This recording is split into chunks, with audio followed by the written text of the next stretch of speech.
Russell Wilson gets hurt again. This time it's his knee. Welcome to That's Gotta Hurt. I'm Dr. David Geier. Russell Wilson, the quarterback for the Seattle Seahawks, many people thought was indestructible. I mean, in his entire career, he hadn't missed a single snap in the NFL, at least due to an injury. Now he suffers his second injury of this single season. This time it was to his left knee. Now the injury came in the third quarter of a game in which the Seahawks were up comfortably against the San Francisco 49ers. He was rushing, trying to evade the pass rush, was rushing to his right and tried to stiff arm a 49ers defender, Eli Harold. As he goes to stiff arm him, Harold still falls on him, and you see Russell Wilson's knee bend very awkwardly, really painful to watch. Came out of the game for a snap, backup Trevon Boykin came in, but then Russell Wilson came in the rest of that drive and led them to a score, put the Seahawks up 27-3. Now the medical staff examined him on the sidelines, and you could see them fit him for a knee brace, and basically Wilson stayed the rest of the game in the knee brace with his leg wrapped in ice. Now after the game, both Pete Carroll and Russell Wilson were fairly nonchalant about it. Pete Carroll essentially made the point that it was just a knee sprain and he'd probably be good to go with a little bit of rehab. Russell Wilson, too, said that he probably could have stayed in the game had the game been a little bit closer. The team initially suspected that it was an injury to his MCL based on exams on the field, but that he would get an MRI later that night. Now, there was a tweet roughly around midnight or so Eastern time, presumably after the MRI in Seattle Sunday night, that may suggest that the results came out pretty good. Now, what I'm sure they were looking at, not that they wouldn't look for any type of injury, but yes, they would look for an MCL injury. That's a ligament on the inside of the knee, or the side closest to the midline of the body, and it protects the knee against side-to-side stress. So it's very often injured in football players when a player hits another player on the outside of the knee, forcing the knee inward. An MCL injury is the most likely injury that can happen with that, but unfortunately, as I think Seahawks fans are worried about, you can also tear your ACL, either a complete ACL tear or a partial ACL tear. Hopefully that's not what happened here, and he just has an injury to his MCL. And those can be, graded essentially, basically grade 1, grade 2, and grade 3. And not to get too simplistic with it, but essentially that's a version of mild, moderate, and severe. So that basically a grade 1 injury would be sort of a stretching of that MCL, grade 2 would be a partial tear of that ligament, and grade 3 would be a complete tear. MCL injuries almost never need surgery, so that's certainly a good thing, at least when they're isolated MCLs where that's the only injury. Usually we put somebody in a hinged knee brace. It allows the knee to bend back and forth, but it prevents side-to-side stress, allowing that ligament to heal. Sometimes, and we saw this with another West Coast star athlete, Steph Curry of the Golden State Warriors, when he injured his MCL, you can do a treatment called platelet-rich plasma. That's a treatment where we draw a little bit of blood from the patient, spin it in a centrifuge to get rid of the red blood cells, get rid of the white blood cells, and you re-inject the plasma with its platelets and its growth factors to try to get that ligament to heal a little bit faster. Regardless, the extent of time is going to depend on a couple things. One, is there any other injury? Meniscus tear, cartilage damage, or obviously the most important would be an ACL tear. Second thing that you would look at is how severe is the MCL. Again, if it's just a stretch of that ligament, it can be a few days to a week or two, but obviously as you get into grade 2 or grade 3, when we see some of those injuries stretch out to about 4 to 6 weeks. So that will play a large role too. The last factor could be, even if you can play, and there are braces that you can fit people in, similar to what some players wear after ACL injuries, that can protect the knee and allow you to play. The trick to that is, though, can you do what you need to be able to do on the field? Can you plant your foot and cut side to side? For a drop back passer, that may not be such a big deal, but Russell Wilson, so much of his game depends on mobility, not just evading pass rushers, but reading the defense for the zone read option, keeping the ball when need to. If he's fairly immobile, that might change the team's offense a little bit. Now, I expect that they will get the results, and if it's just an MCL injury, fit him for a brace and then try it out. see how he can do in practice. Can he plant? Can he cut? Can he do what he needs to be able to do? And then you make a decision accordingly. They don't have a really long week. They play at 1 o'clock on the East Coast against the New York Jets. So we'll have a better sense, one, after the MRI comes back today, and then two, if it comes back where he doesn't have an ACL tear, then we look and see how he practices Wednesday, Thursday, certainly heading into the weekend. Hopefully all results come back okay and he gets to play, but I know there's not only Seahawks fans, but a lot of fantasy football players holding their breath waiting for the results of this MRI. I did an interview with a writer for the Washington Post literally just a few minutes ago, and he wanted to talk about whether or not ambulances and paramedics, EMS, should be at high school football games. And if they should be, how can we do it? And it makes sense. If you're a parent of a high school football player, you might think, well, of course, we should definitely have EMS at football games. If my son goes down with a serious head injury or neck injury or maybe, cardiac arrest, absolutely, I want EMS right there to tend to him, evaluate him, get him to a hospital as soon as possible. We know that that can be really difficult, though, because we see and we hear of circumstances all the time where somebody has a serious injury or a serious illness and EMS isn't there, and it takes 15 minutes, 20 minutes for EMS to arrive. So you may think, absolutely, EMS should be required to be at high school football games. But it isn't quite as easy as you might think. First of all, the model that most schools and most ambulance companies, EMS services use is somewhat of a volunteer model. It goes something like this.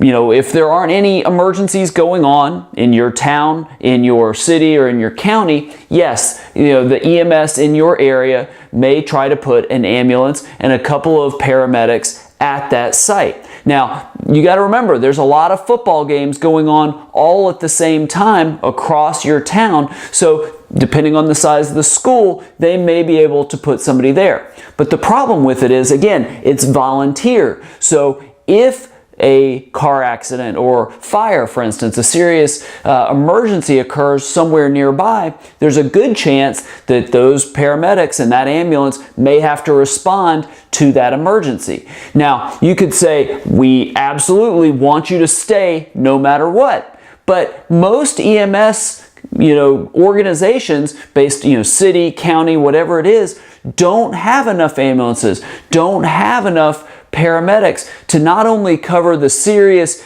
injuries and emergencies that can happen all across your town, but then also cover every single high school football game. And I've heard that from athletic directors that absolutely want, paramedics to basically stay on site the whole time.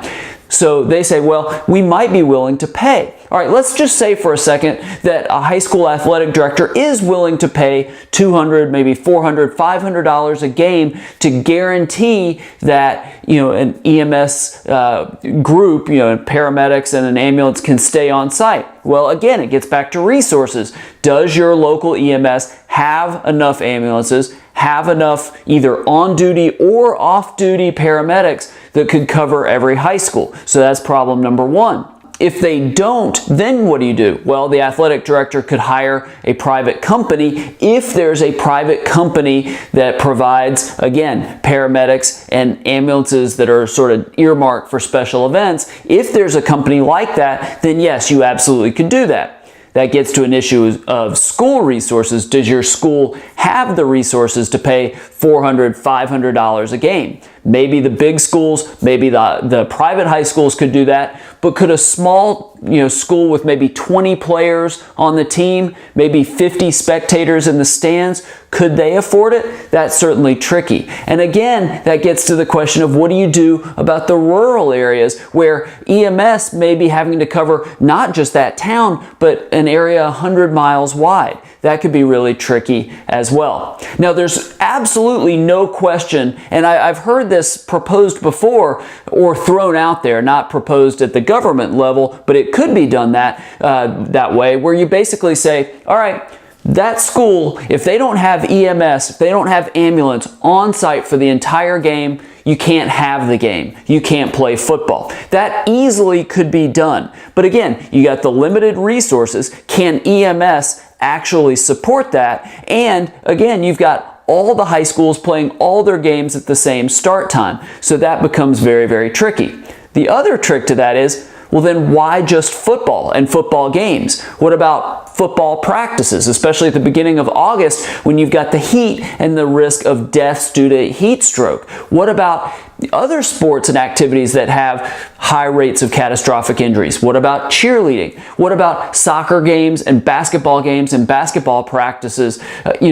You can have cardiac events, you can have head injuries, you can certainly have broken legs and all sorts of serious injuries should EMS also be there. It becomes very tricky. So I think right now, at this point, the volunteer model is probably, it's not perfect, but it's probably the best way to go. You get, ambulances and paramedics to cover as many games as possible, knowing that they may get called away if a serious injury happens. Now, I'll tell you what would be even better than having EMS present in every game: have athletic trainers, hire athletic trainers for your school, or at least partner with a local sports medicine program that donates the services of an athletic trainer.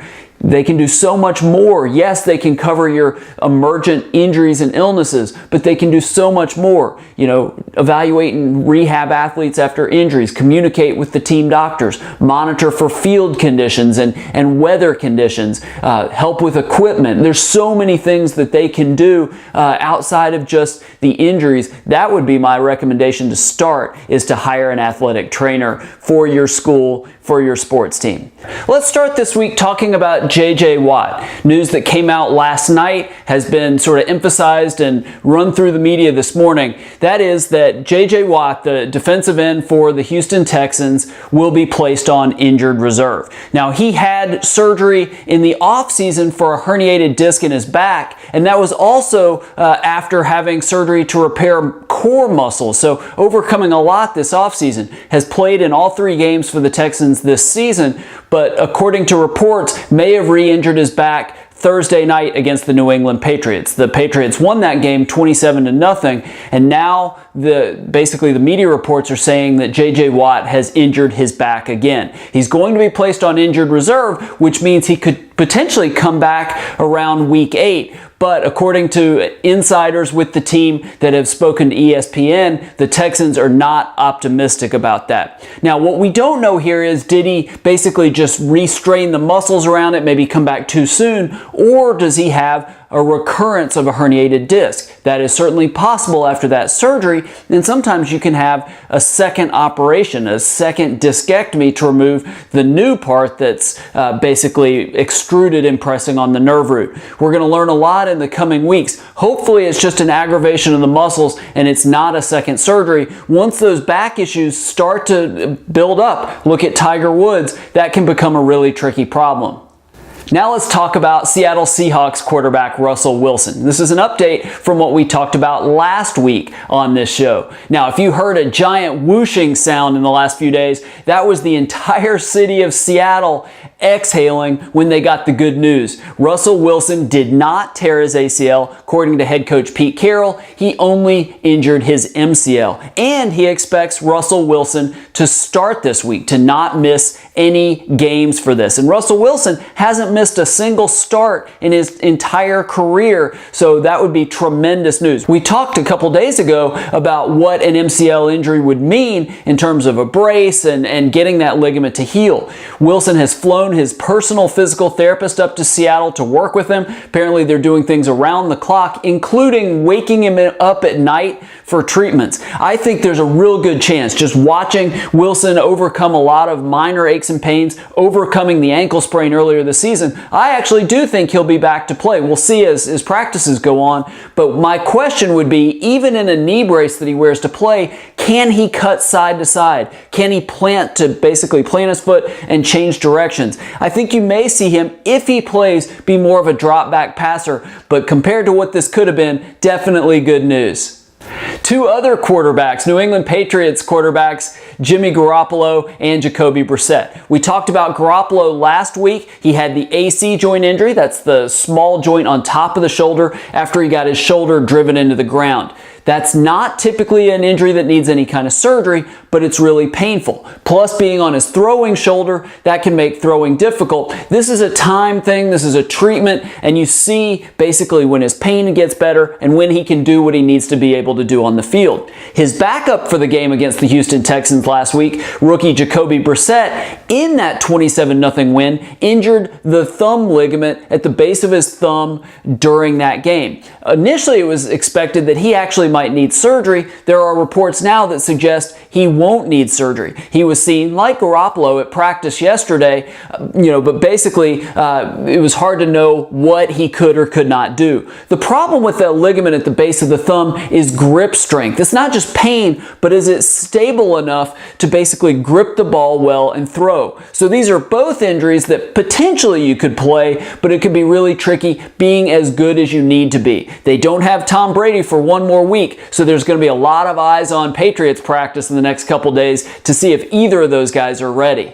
And we'll finish today with an injury from Major League Baseball. Another New York Mets pitcher, this time Steven Matz, has decided he's going to have surgery that will end his season. He's having surgery done at the hospital for special surgery.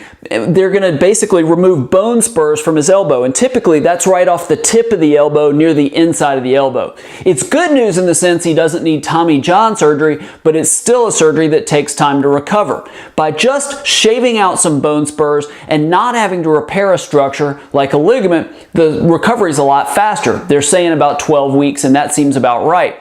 You do have to watch those injuries in the long term, though, because when you remove bone spurs from the tip of your elbow, there is more stress that goes to that ulnar collateral ligament. So you do see occasionally Major League Baseball pitchers ultimately have Tommy John surgery months or even a year or two after surgery to remove bone spurs, because of that increased stress. This is terrible news for the Mets as they head into possibly making the playoffs. They had already lost Matt Harvey. He had a rib removed to treat thoracic outlet syndrome. Basically, you had Jacob DeGrom that we talked about last week, had surgery basically to treat a problem with his ulnar nerve. You have Zach Wheeler that's struggling to recover from Tommy John surgery. Jonathan Neese, issues with a meniscus tear. Terrible, terrible news in terms of health of their pitchers. This one shouldn't be real bad news in the long run, but obviously bad news for right now as they hopefully head to the playoffs. Gymnasts are some of the most amazing athletes really in all of sports. They have power. They have balance and agility and speed and stamina that most of us could never even dream of. But not every athlete can be Simone Biles. In this week's YouTube Warriors segment, let's look at some aspiring gymnasts that might not be ready to take the podium just yet. Она у меня дрожит.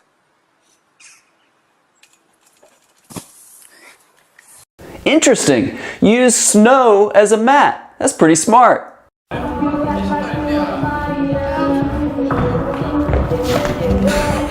That kid's probably glad he had a mat under him. So was she. This guy actually looks pretty talented.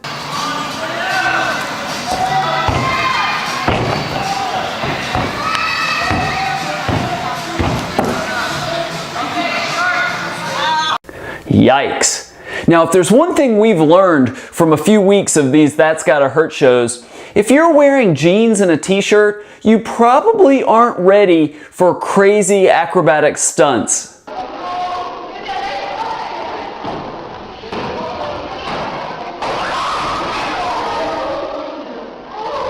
Now, I know you want to spend time with your friends, but please don't do the bar at the same time.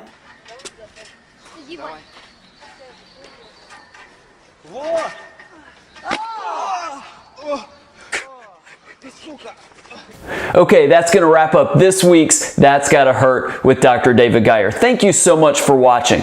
Remember, if there are pro or college athletes and injuries of those athletes that you want me to discuss, leave those in the comments below this show, and I'll try to do those in an upcoming That's Gotta Hurt. Remember, if you like these shows, I would really appreciate it if you'd subscribe, click the button in the upper right corner of the screen, and you'll get these episodes delivered directly to you. Thank you so much for watching, and I look forward to seeing you right here next time.